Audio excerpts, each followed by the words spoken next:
우주의 소리도 눈을 감고 들으면 굉장히 색다르거든요. 아니 생각해보니까 매질이 없으면 소리가 안 들리는 거 아니에요? 그렇죠. 유일하게 예외가 하나 있는데 화성의 바람 소리는 어떨까? 거기는 공기가 있으니까. 마이크를 또 갖고 갔어요. 실제로 녹음에 성공했습니다. 지금 들려드릴 수 있는 소리는 진짜 녹음을 해서 지구로 보내온 소리예요. 안녕하세요, 한석준입니다. 우리 삶에 진짜 필요한 지식을 전하는 지식인 초대석. 오늘은 대한민국 최고의 천문학자 서울대학교의 황호성 교수님 모셨습니다. 어서 오십시오. 자, 교수님 오늘 두 번째 시간인데요. 교수님께서는 지금 학교에서 학생들에게 천문학을 가르치기도 하지 않습니까? 그러면 그 관점에서 봤을 때 우리 인류가 우주에 대해서 몇 %나 알고 있다고 생각하십니까? 굉장히 어려운 질문인데요. 연구를 해보니까 우주의 물질의 양을 이제 100이라고 했을 때 우리가 아는 거는 겨우 5%밖에 안 되더라고요. 나머지는 25%는 암흑물질, 한 70%는 암흑에너지라는 걸로 있어서 우리가 우주를 안다라고 하면은 5% 정도 이해했다라고 할 수 있겠네요. 정말 겨우 5%네요. 네, 겨우 5%입니다.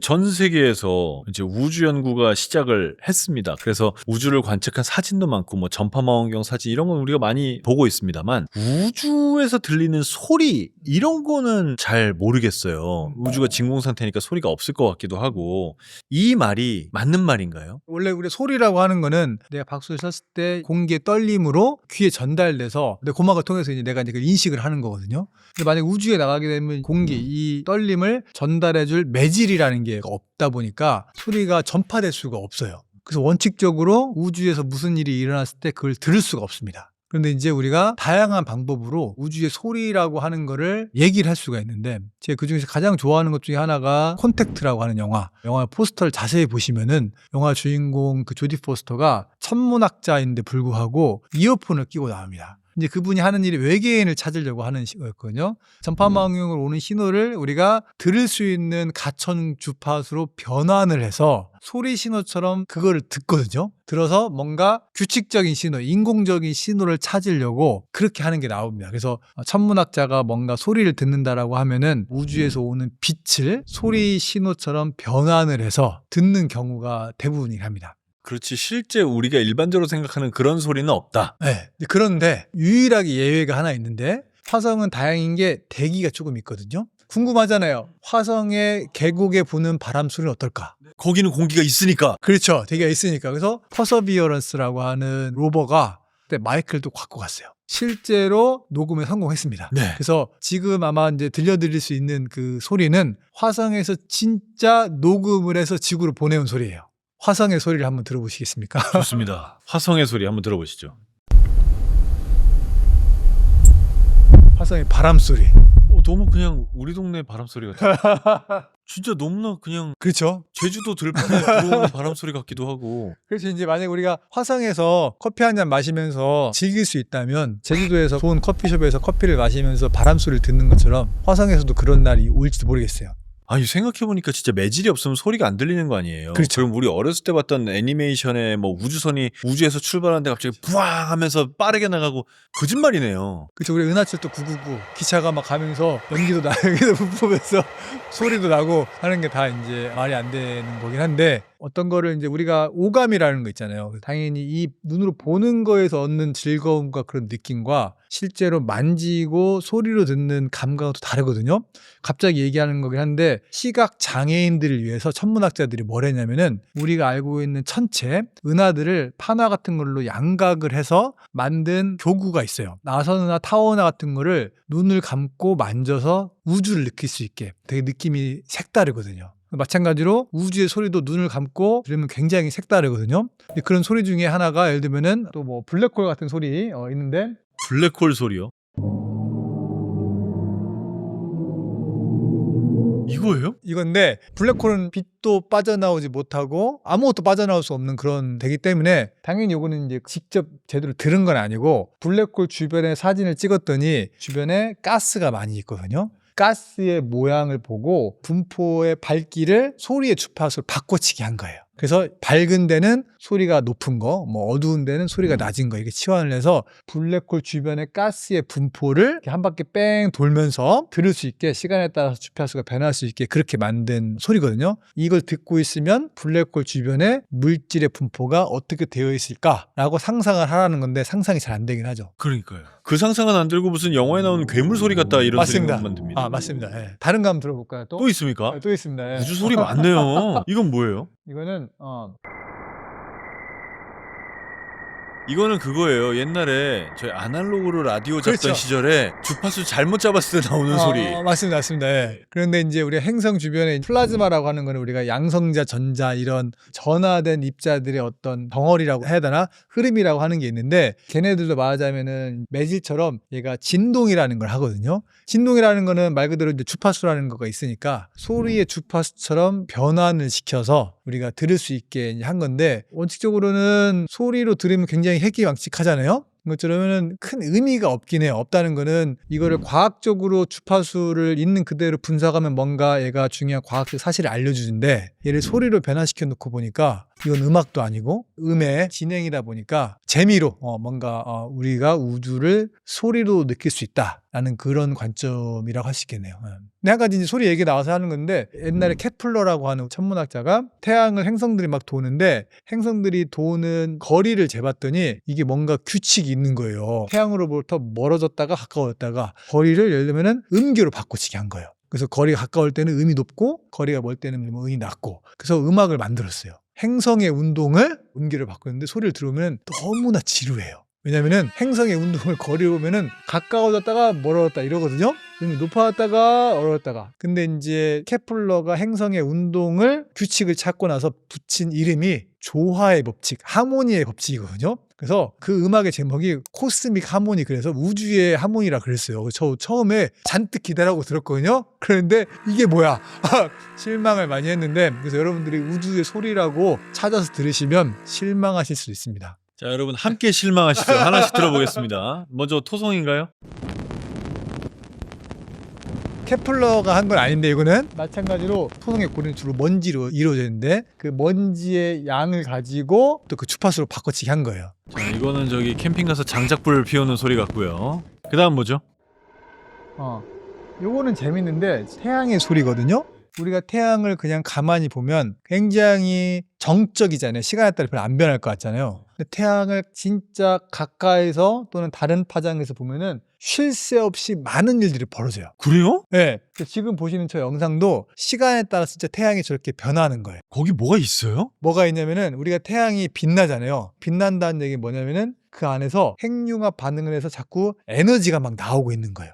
에너지가 엄청나게 태양을 빠져나오고 또 실제 물질들도 빠져나오고 그래서 태양이 겉으로 보기엔 되게 조용해 보이지만 가까이 가서 보면은 엄청나게 많은 일들이 벌어지고 있습니다. 그래서 오로라라고 하는 게 실제 태양에서 뜯겨져 나온 예를 들면 그런 고에너지 입자들이 열심히 날아와서 지구 자기장에 잡혀서 지구 대기에 있는 원소들과 반응을 해서 멋진 색깔을 내는 거거든요. 그래서 우리가 태양에서 자기 폭풍이라고 가끔 얘기하는데 그 폭풍이 일어나면은 한 3일 정도 후면은 지구에 엄청난 오로라를 만들어요. 아, 오로라 예보가 그렇게 나오는 맞습니다. 거군요. 오로라 예보라고 하는 게 바로 태양 활동을 열심히 보고 있다가 뭐가 빵 터지면 지구에 언제 도달할 거니까 오로라가 나올 거다. 그래서 권노천 사진작가님이 보통 예보를 보고 예보에 맞춰서 가서 사진을 찍고 그러십니다.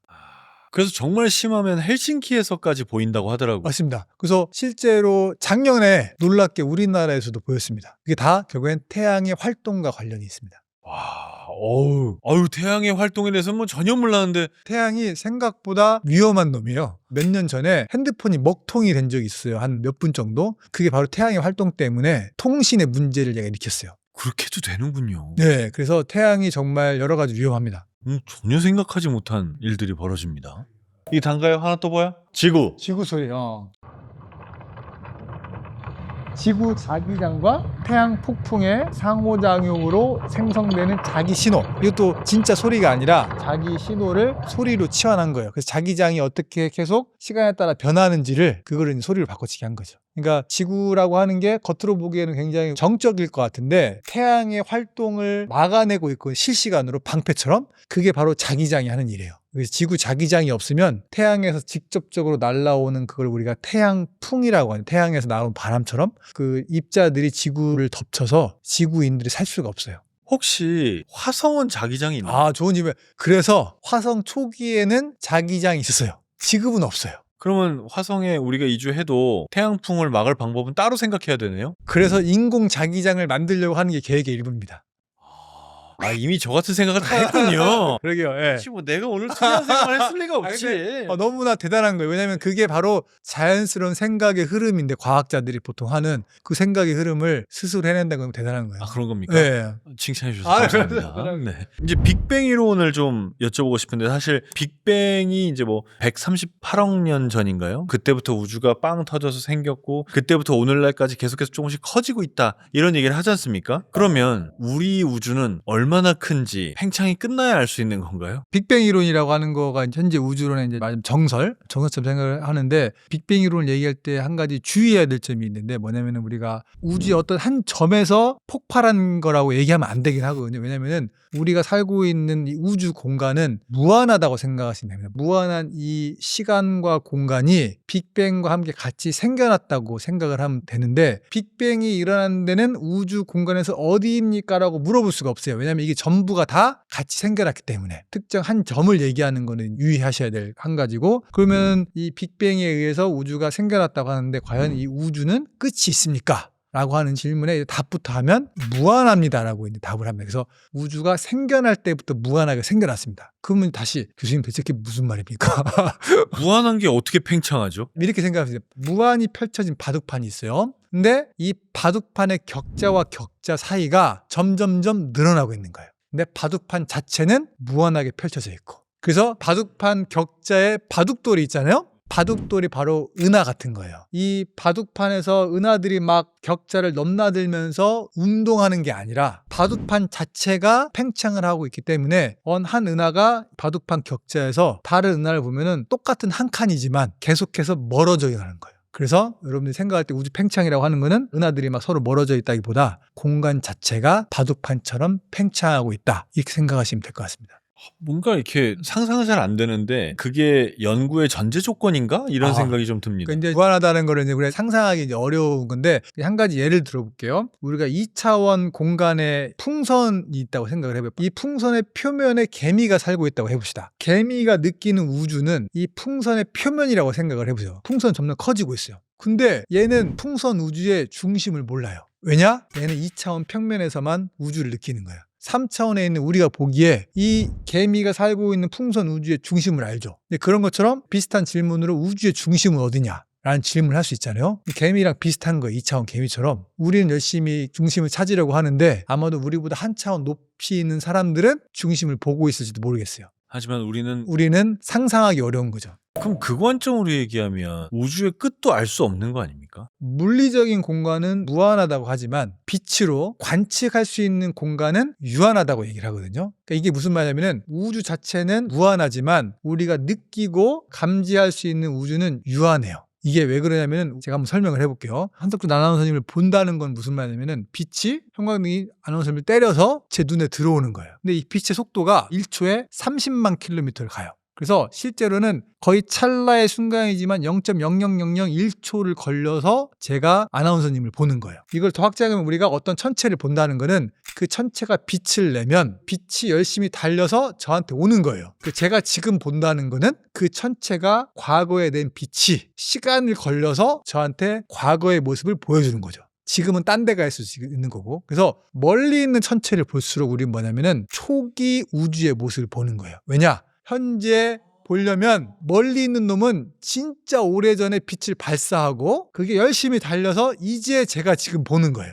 그러니까 100광년 거리에 있는 별을 보면 100년 전의 모습을 보는 건데 더 멀리 있는 뭐 1억 광년 거리에 있는 별을 보면 1억 년 전의 모습을 보는 거잖아요. 정확합니다. 네. 이게 이제 왜 중요하냐면 우주의 지평선이라는 얘기를 하려고 하는 건데 우주는 실질적으로 무한하지만 우리가 관측 가능한 우주는 한계가 있다. 우주의 지평선이 있다는 얘기인데 우주가 나이가 138억 년이잖아요. 그러니까 예를 들면은 138억 년 전에 발사된 빛이 열심히 달려서 제가 지금 보면 저는 138억 년 전의 모습을 보는 거죠. 139억 년 전에 발사된 빛이 일단 없죠. 왜냐면 우주의 시작은 138억 년이니까. 그러니까 제가 볼 수 있는 거는 138억 년이라는 우주의 나이에 의해 제한되는 거예요. 그러네요. 근데 우주가 팽창을 하고 있기 때문에 실질적으로 걔가 어디가 있느냐 거리를 따지면은 우주의 지평선은 곱하기 3을 해서 빛으로 450억 광년을 우리가 우주의 지평선이라고 얘기합니다. 거기까지는 우리가 빛으로 볼 수 있어요. 근데 그 너머는 우주가 존재하지만 우리가 빛으로는 이제 알 수 없는 거죠.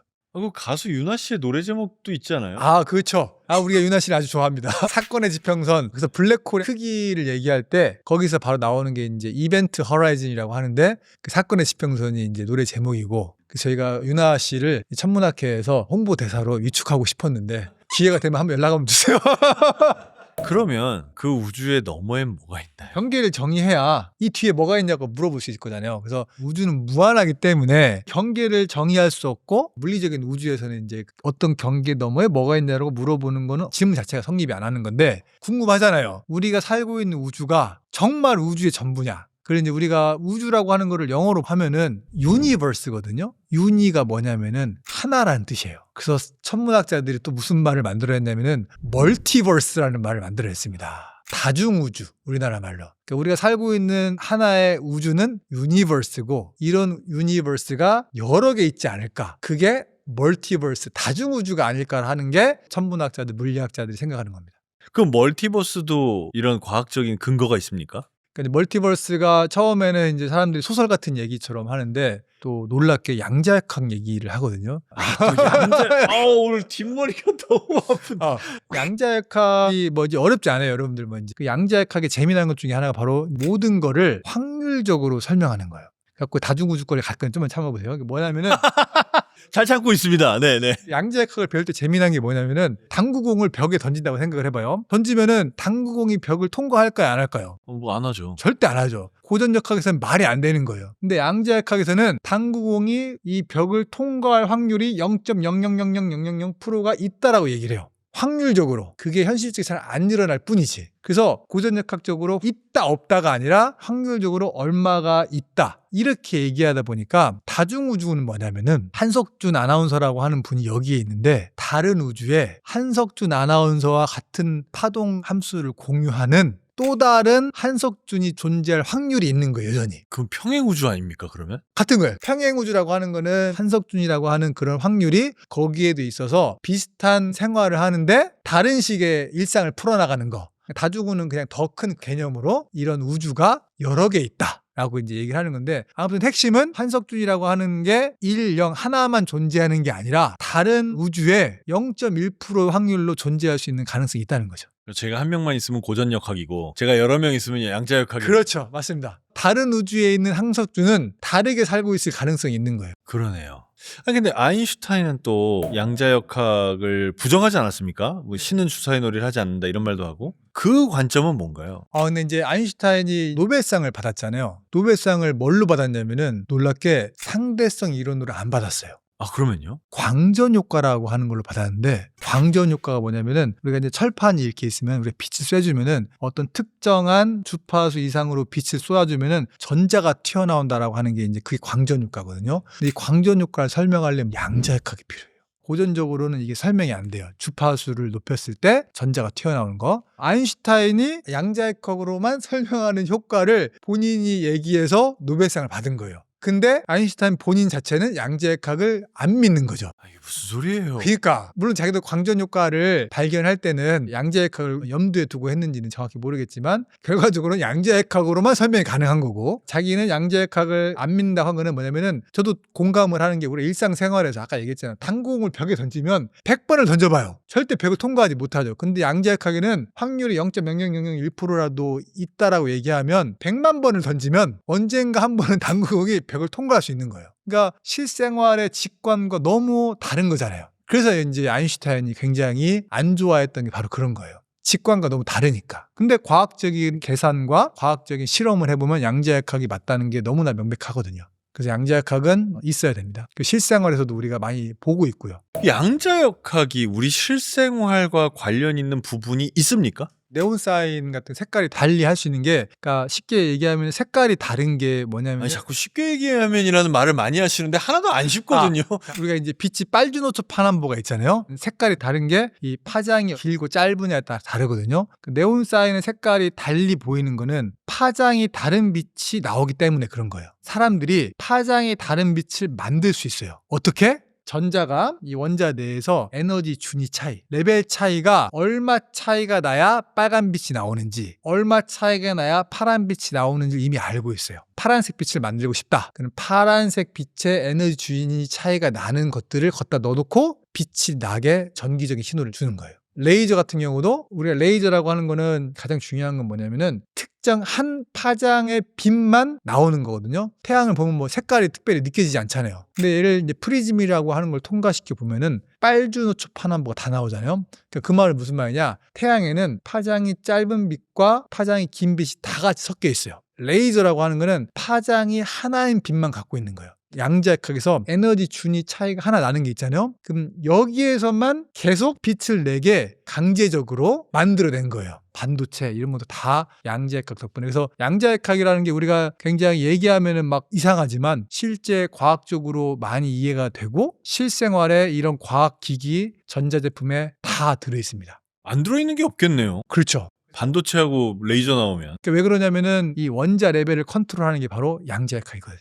자, 그럼 이제 화성 얘기를 해보겠습니다. 일단 화성은 이미 탐사선도 갔고 드론도 띄웠고, 그리고 반갑다고 해야 될지 놀랍다고 해야 될지 그 생물의 흔적이 발견됐어요. 나사 국장이 화성에서 생명체의 흔적이 발견됐다라고 굉장히 대대적인 기자회견을 했거든요. 퍼서비어런스라고 하는 로버가 열심히 화성에 탐사를 하면서 흙 안에 특별한 흔적들을 봤는데 그게 뭐냐면 미생물이 대사 활동을 했던 흔적을 발견한 거예요. 그래서 화성에 미생물이 있었다라고 하는 증거다라고 하는데 그 발견의 제목이 뭐라고 하냐면은 포텐셜 바이오 시그니처, 원래 그렇게 얘기를 했거든요. 번역을 하면은 잠재적인 생명의 흔적이거든요. 그래서 제가 이제 외계 생명체를 잘 아는 교수한테 물어봤어요. 생명체를 발견했다고 하는데 이게 정말 얼마나 믿을만하니라고 했더니 이제 그 친구가 얘기하기를 생명체 활동이 아니라 지질 활동에 의해서도 그런 흔적이 만들어질 수 있는데 현재 나온 그 증거는 미생물이 만들어질 확률이 훨씬 더 높다. 그렇기 때문에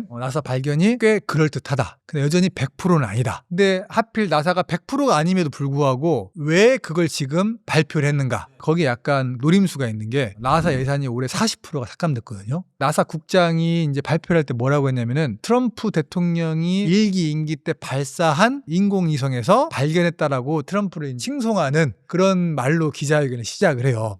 지금 이 생명체 흔적이 진짜인지 아닌지를 판가름할 수 있는 굉장히 중요한 일은 그 샘플을 지구로 가져오는 거예요. 그래서 지구 실험실에서 이게 정말 생명체의 흔적이 맞는지 아닌지를 100% 판가름할 수 있는 건데 샘플을 가져오는 프로젝트가 예산이 10조 원이 넘게 됩니다. 미국 나사 단독으로도 못해서 유럽 항공우주국이라는 데 있어서 둘이 같이 하려고 하는데 대략 15조 정도 예산이 들거든요. 이걸 하고 싶은 거예요. 근데 트럼프 대통령은 나사 예산을 40% 날려버리고 그렇기 때문에 나사가 언론 플레이를 하는 거예요. 이렇게 중요한 발견을 했으니까 우리 이거 하게 해주세요. 여론몰이를 지금 하고 있는 과정으로 생각을 하고 있습니다. 과학에도 정치가 관여하는군요. 그쵸. 이제 과학은 굉장히 객관적인데 문제는 과학은 과학자가 하는 거거든요. 과학자는 객관적이지 않을 수 있거든요. 그러다 보니까 그런 일이 있는 것 같습니다.